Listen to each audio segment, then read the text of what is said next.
পঞ্চাশোর্ধ্ব একজন মানুষ, অফিসের কাজ, দায়িত্ব আর সংসারের চাপে তার দিনরাত একাকার।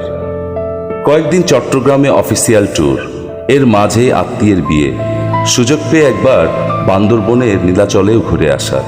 সকালে আবার সময় মতো অফিস। এত ব্যস্ততার মধ্যে আজ লাঞ্চও করা হয়নি। ঠিক তখনই একটা হোয়াটসঅ্যাপের নোটিফিকেশন। স্ত্রী একটা লিঙ্ক পাঠিয়েছে। মানুষ কেন পরকিয়া করে? চামচটা থেমে গেল। মাথার ভেতর হাজারটা প্রশ্ন। ও কি আমাকে সন্দেহ করছে? আমি কি কোনো ভুল করেছি? নাকি এটা শুধু পড়ার জন্যই পাঠিয়েছে?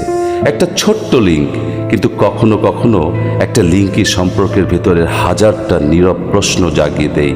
তাই সন্দেহ জমিয়ে রাখার আগে একবার কথা বলুন, কারণ অনেক সম্পর্ক ভাঙে পরকীয়ায় নয়, ভাঙে না বলা কথার ভারে।